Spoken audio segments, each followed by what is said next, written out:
welcome this morning. It's Friday. Yes, it's beautiful. And what's even beautiful is for you guys are joining us each and every morning. And we really appreciate you, really value you, because, 80% is showing up, and you are showing up for your results, for your success in life and in business.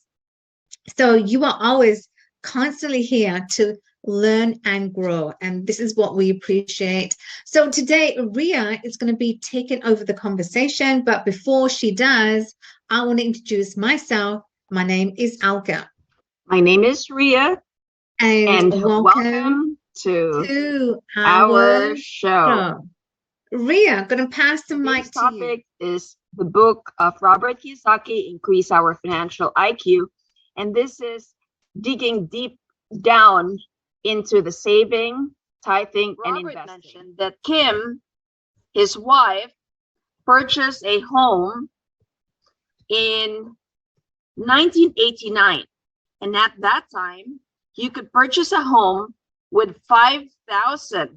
Can you imagine 5,000 as your down payment? And that first purchase, that apartment, gave Kim $50 of positive cash flow.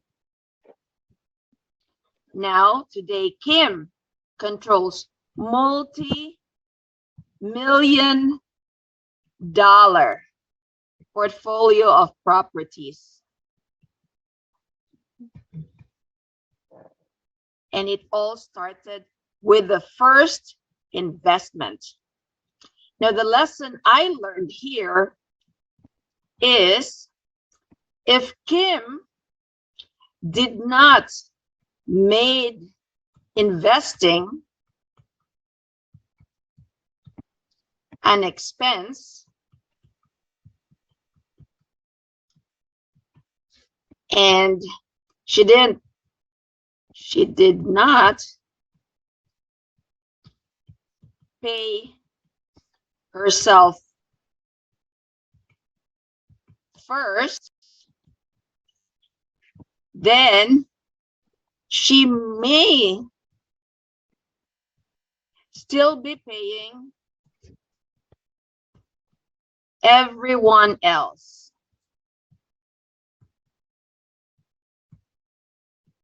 Why? Because you did not pay yourself first. So if you are able to pay yourself first, then you have the money saved into the investment. Second was the savings. So that was investing. This is the savings part. Now, Robert and Kim saved money until they had 1 year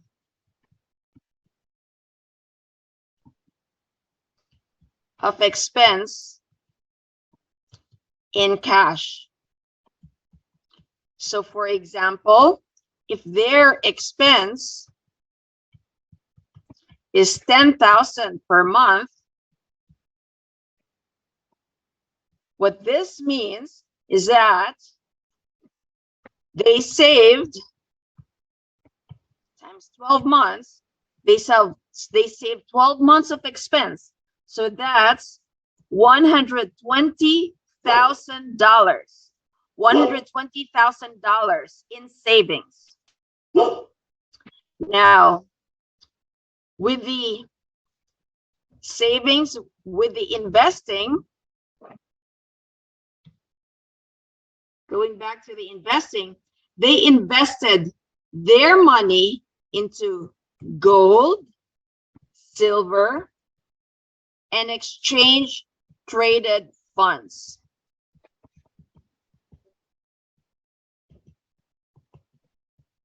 With this savings that they had. Now, if they needed cash, if they need the cash, this liquid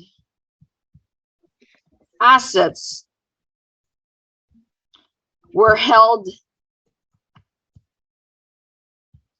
by the stockbrokers in gold, silver certificates. So what this means is that their money, their savings of 120,000 was not put into the bank account. Instead, what they did with the 120,000 of savings, they invested it into the gold, silver, exchange traded funds. And if they need the cash, these are liquid assets.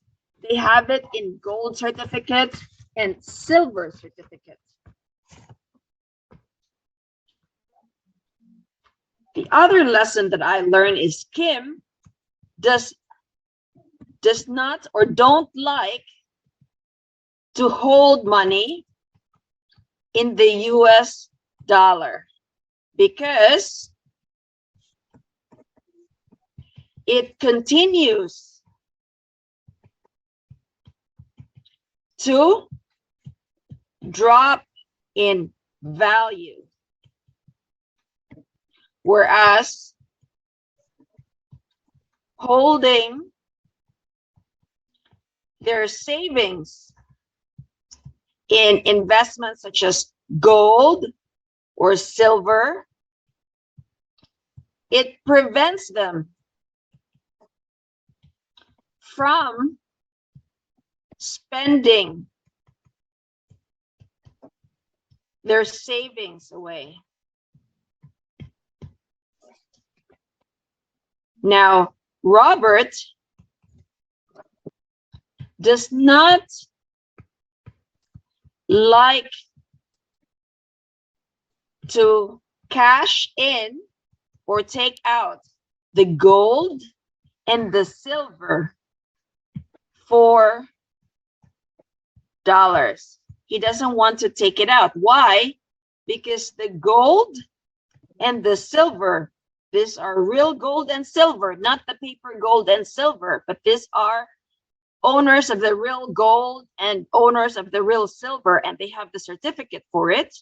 So they like to put the gold and silver, they like to put their cash, their savings into the gold and silver, and they don't want to cash it for dollars because the gold and silver are assets for Robert and Kim, which increases in value versus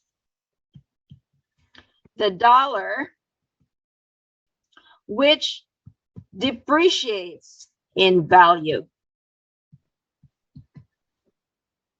Now, Robert and Kim also talked about tithing.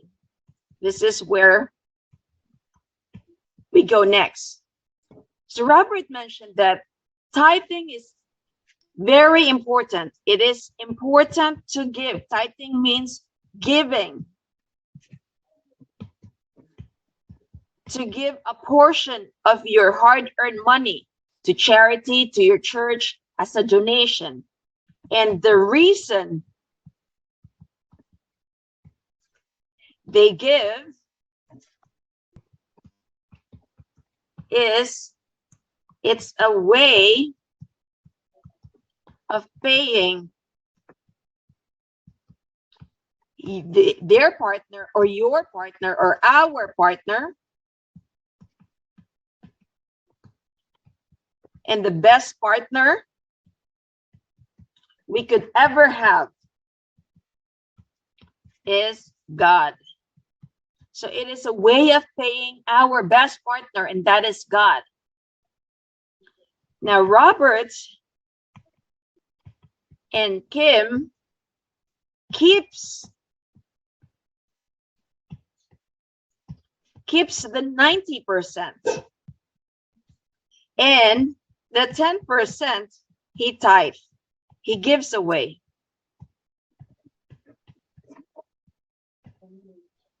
Now, he also states that Do you know what happens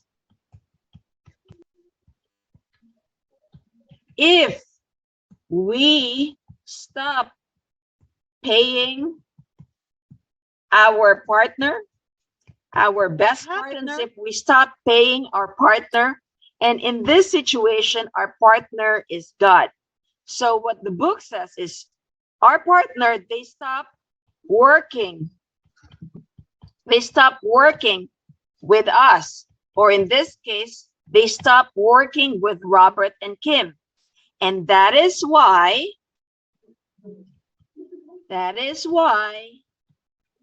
Robert and Kim, they both tithe. They both give. Now, when we budget for surplus,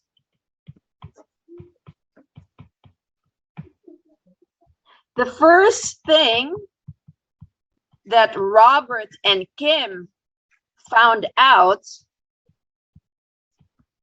was that they were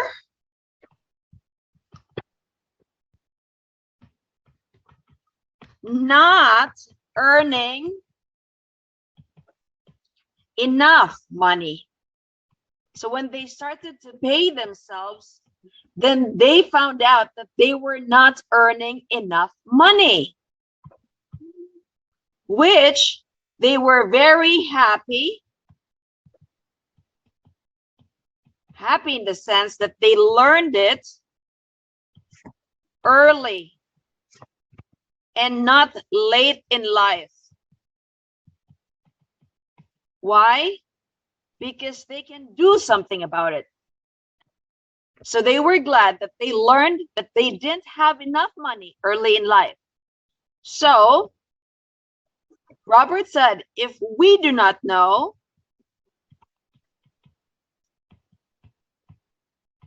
how to solve a problem, we will always have the problem in life. And this is why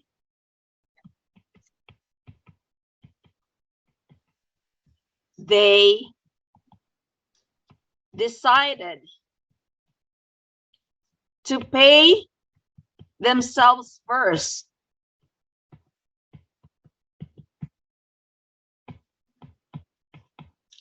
Early in life.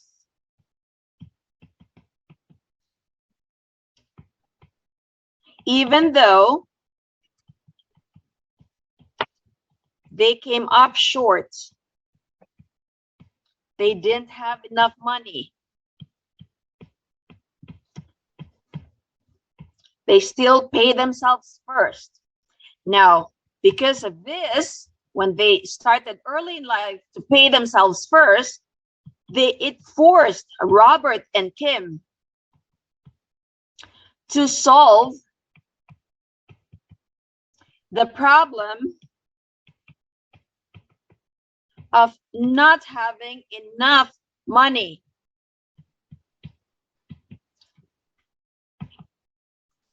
Now, who do you think screams the loudest when you do not pay? Who screams the loudest? Kim. No, it was the bank and the people.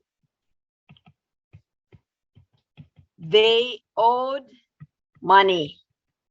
So if you have debts, if you have mortgage, and you pay yourself first, you do not have money to pay the other people or the bank or your creditors. So they are the ones who scream the loudest.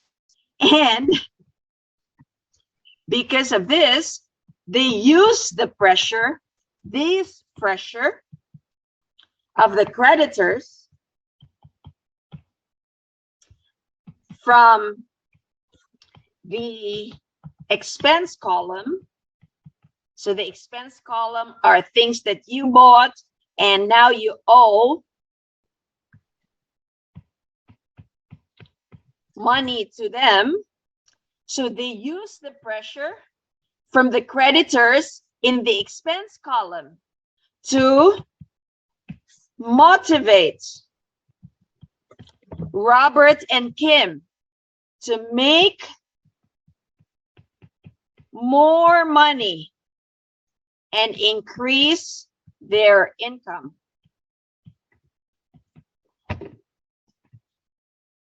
So budget tip number 2. Expense column is the crystal ball.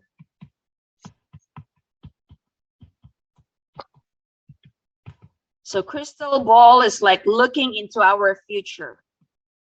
So if we want to predict the future, the book says we've got to look at the discretionary monthly expense of a person. The monthly expense of a person.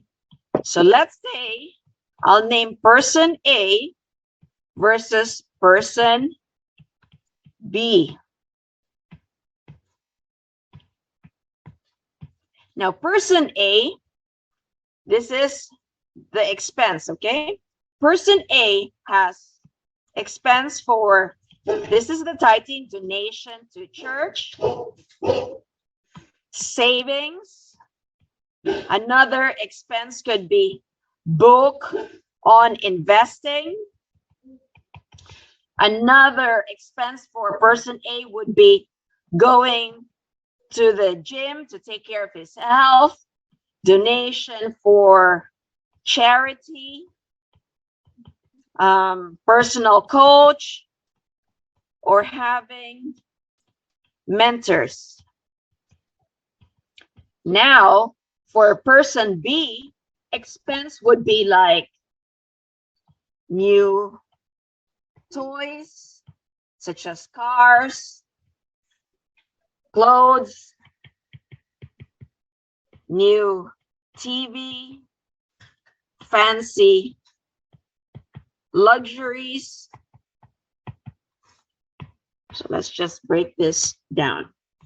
So what he said, the crystal ball was looking at the expense, the monthly discretionary expense of a person. So in order for us to predict the future, let's look at the person A's expense versus the person B expense. Donation to church for person A, savings, book on investing, going to the gym to take care of the health, donation to charity, personal coach, or mentors.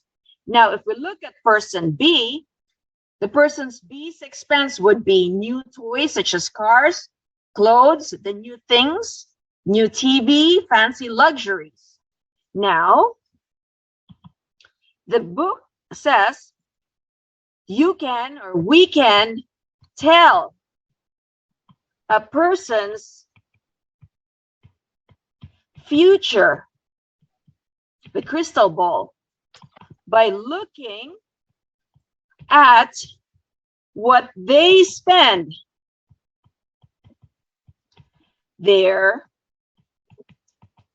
time and money. We can look at the person's future by looking at what they spend their time and money. Time and money are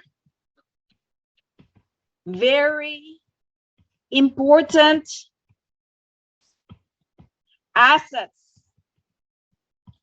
So Robert emphasized that we have to spend time and money wisely.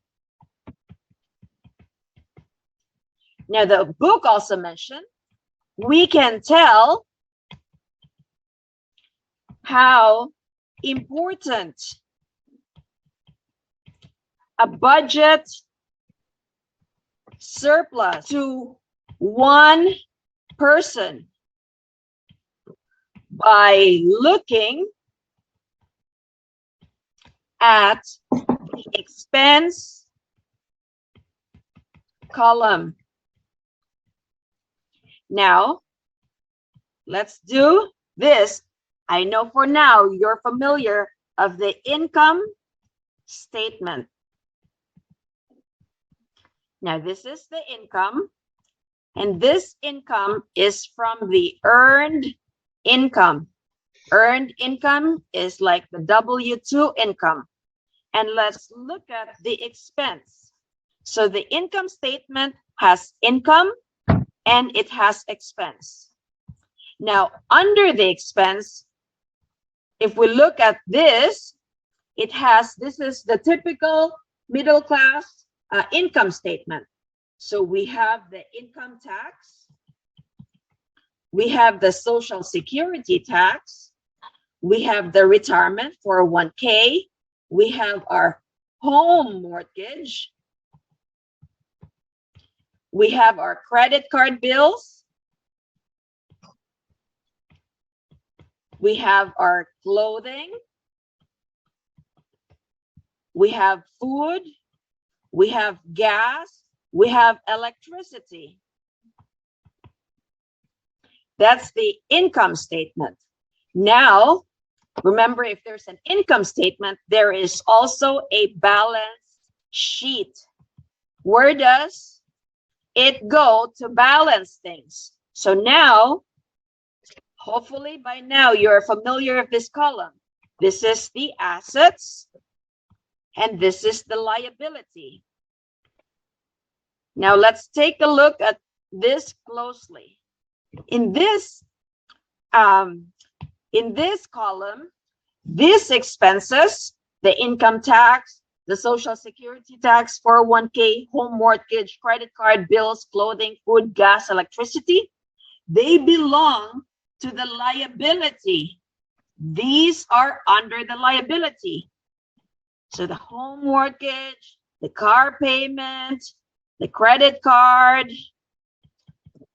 the retirement, the 401k.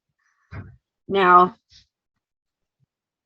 the 401k is a liability until we use it, then it becomes an asset. But in the meantime, when we're putting it in, it's an unfunded liability. Now, in the book, Paying Ourselves First,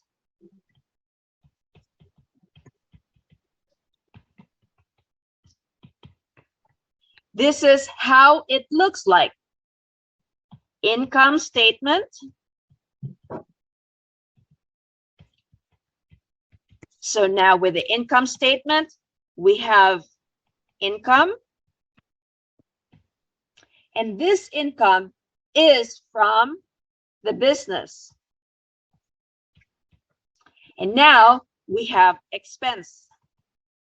And under the expenses are saving, tithing,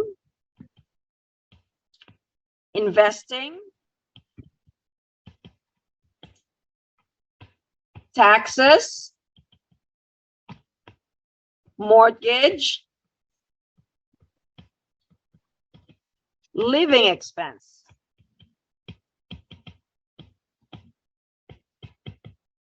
Okay, so they're like similar, except that now, because we are paying ourselves first, saving, tithing, investing is part of the expense. Now, where does this money goes in the balance sheet? So the balance sheet contains assets and liabilities. So now, because this income is from the business, then it is under the asset. They could be business, investment, such as buying, using now your savings, using now your money that you put into investing into business investments. And now for the savings, like what Robert and Kim did, they put it in liquid reserves. The gold, the silver, which they own, it's actually the gold and the silver, not the paper. So what I learned from this is our asset column, is our own column. And if we do not pay ourselves first,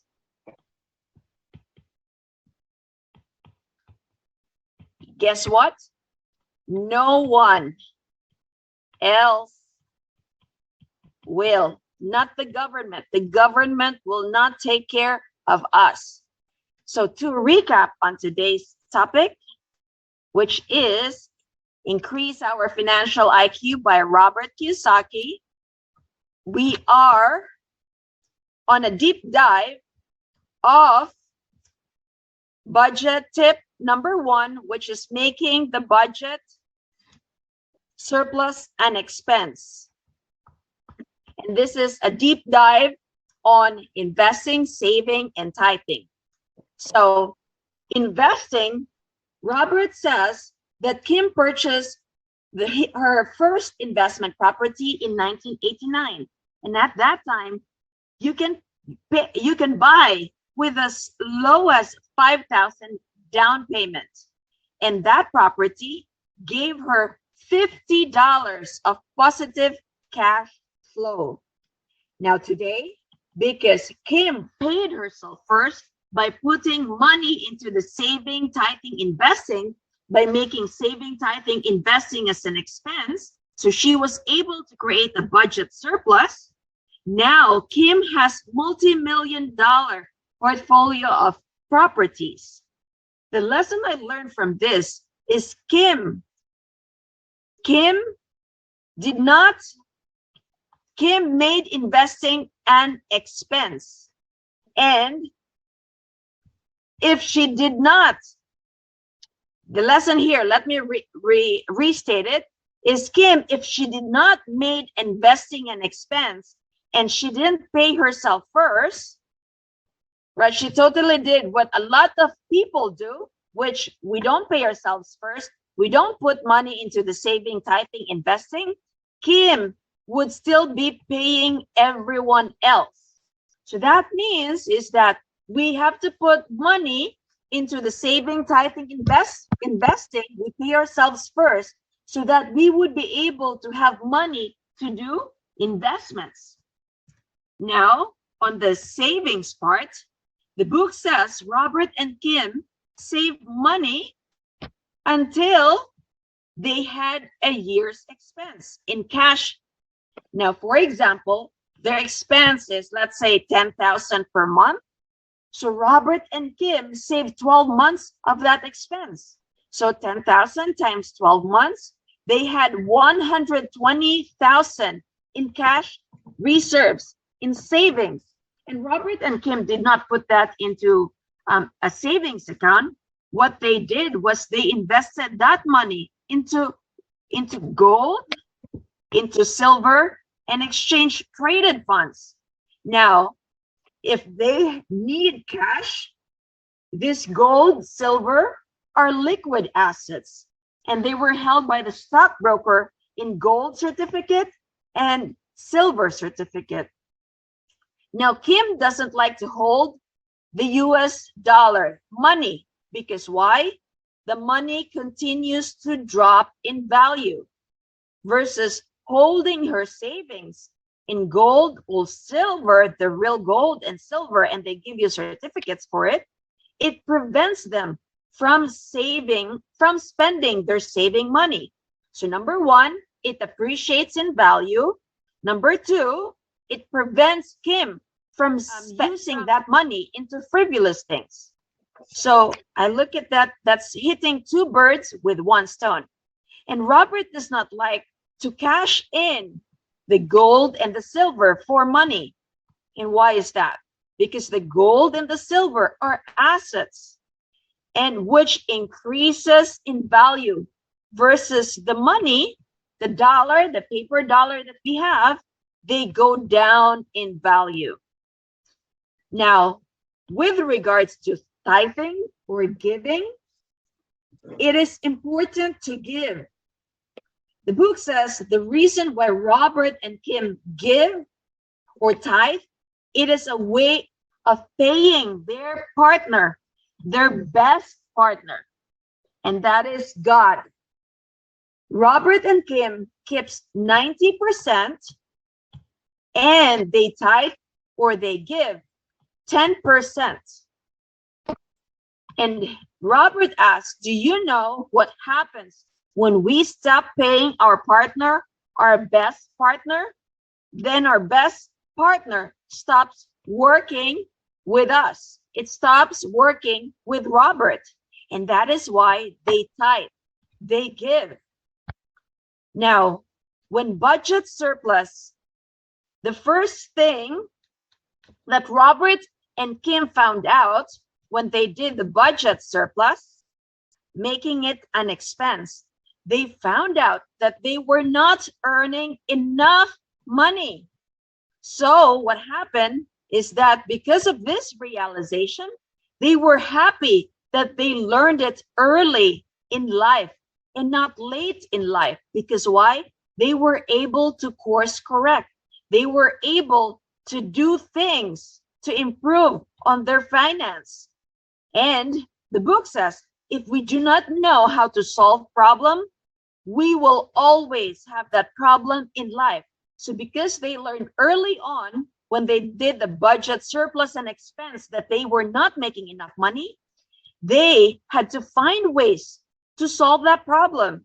And that is why they decided to pay themselves first, early in life, even though they came up short with money. Why? Because it forced them to think, how can we solve this money shortage, this money problem, when we do not have enough? Now, who screams the loudest when you do not pay a company, an organization? The first is the bank, your creditors, people who you owed money to. And what Robert and Kim did was they used this pressure from the creditors, from the banks. They used this pressure in their expense column, the creditors in our expense column, in their expense column. They use this pressure to motivate them to make more money and increase their income. So it made them think, how can we increase income? How can we make money? Because now we have creditors calling us every single day. Budget tip number 2. Expense column is the crystal ball. Crystal ball is looking into our future, looking into somebody's future. If we want to predict the future of a person, we have to look at the discretionary monthly expense. Now, let's take a look at person A versus person B.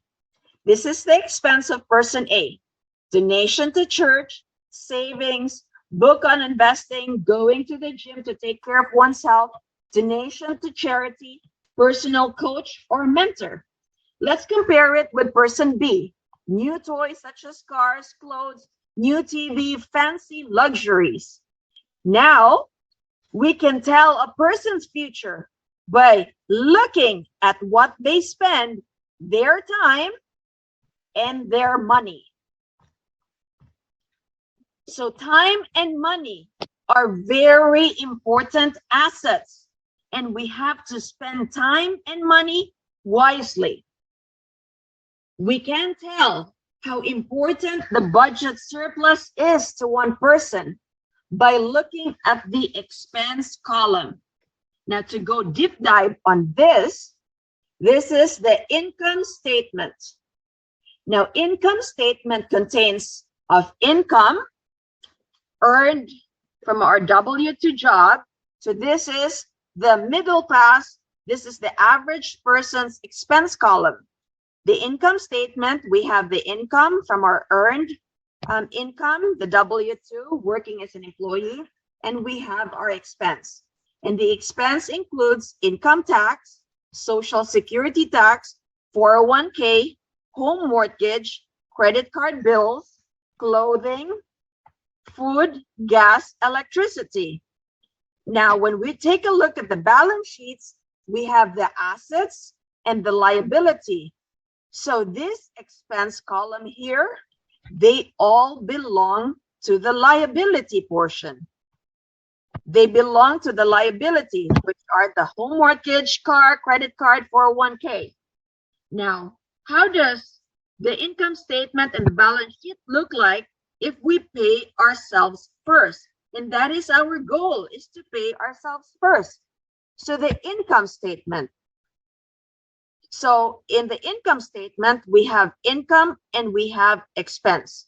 Now, this is income now of having a business, a side hustle.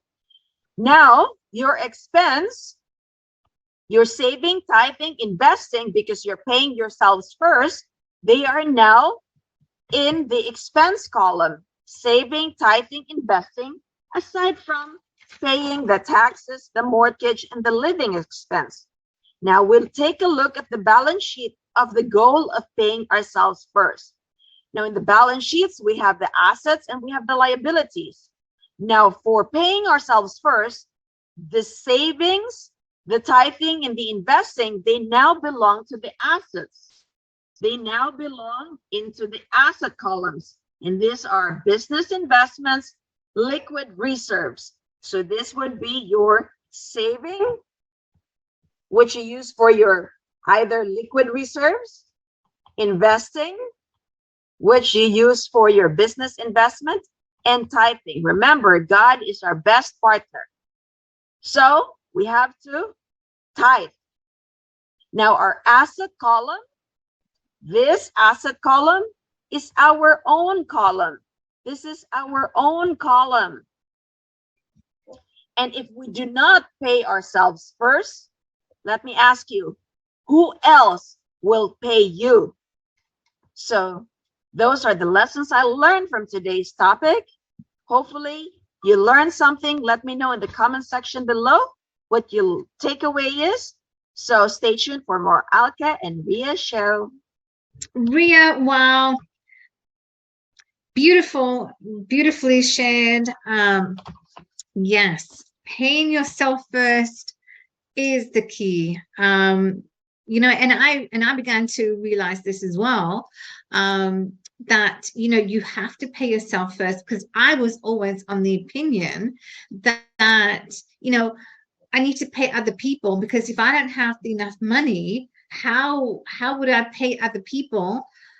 So yeah, it's just a huge mind shift that you know needs to take place, that you have to pay yourself first, and the money left over, then we can pay other people. So that was my takeaway. Pay yourself first, and then the money extra that you have, you can pay then other people. That is correct. Now we're always going to be coming up short, just like what Robert and Kim experienced at the beginning. They came up short. So now, like Robert and Kim said in the book, if we have the problem, if we do not know how to solve that problem, that specific problem, we will always have that problem. It will not escape us. It will always follow us. So what I learned is we've got to face that problem. So if we have a shortage of money, then we got to face that problem. We have to look for ways to pay those creditors. We have to make more income. we have to increase our income. So that forces myself, and that forced Robert and Kim to say, how can I solve this shortage problem? And that's where they did other things. They were doing double work. I mean, they invested in a lot of things. They were starting their business, more income. So the goal, the lesson I learned is, aside from paying ourselves first and giving us that realization that, hey, after I pay myself first, I don't have enough money to pay the creditors. I don't have enough money to pay, the mortgage. So that will force, hopefully that will force you, as like it forced me, to make more income. Because then when we make more income, when we face that problem, we will not have that problem anymore. Because why? We tackle that problem. Exactly. Well, guys, I hope that you took a ton of notes. Like I took a lot of notes, and because that was just really great information. Ria, thanks for sharing that. So, we as I always keep saying, knowledge is power, but knowledge without the implementation does not mean much, does not mean anything. So after each lesson, I will highly recommend that you take action. You go and do what we teach you, what you hear, go and apply, because it's in the application that we gain the knowledge, and once we receive the knowledge, we are better able then to act on that. So I will highly recommend that you go and take action. What you learned today, what is your one takeaway? I'd love to know, what is your one takeaway that you are going to take action upon? All right. So we are coming, today is Friday, it's the end of the week, but even in the weekend, don't relax. What you learned today, she shared a lot of gold nuggets right here, right now. Even at the weekend, don't relax. Keep on working on yourself, keep on working on your mind, keep on working on your investment, keep on working on your money. And you know what? Then over a period of time, you are going to get so much better. But don't relax. Just keep on, even at the weekend, keep on enjoying the implementation of the knowledge that's been shared. So in this way, you retain the knowledge, and how you retain the knowledge is by constantly acting on, right? It's not just doing it one time and then just sit back and then just do nothing. No, every day, even the weekend, keep on doing it. So guys, I want to wish you a beautiful day. Have a great rest of the day. Make the rest of the day the best of the day. Enjoy the weekend, but I hope that you are still constantly working on yourself every single day, no matter what. So we've come to the end of another great show. Stay tuned for more.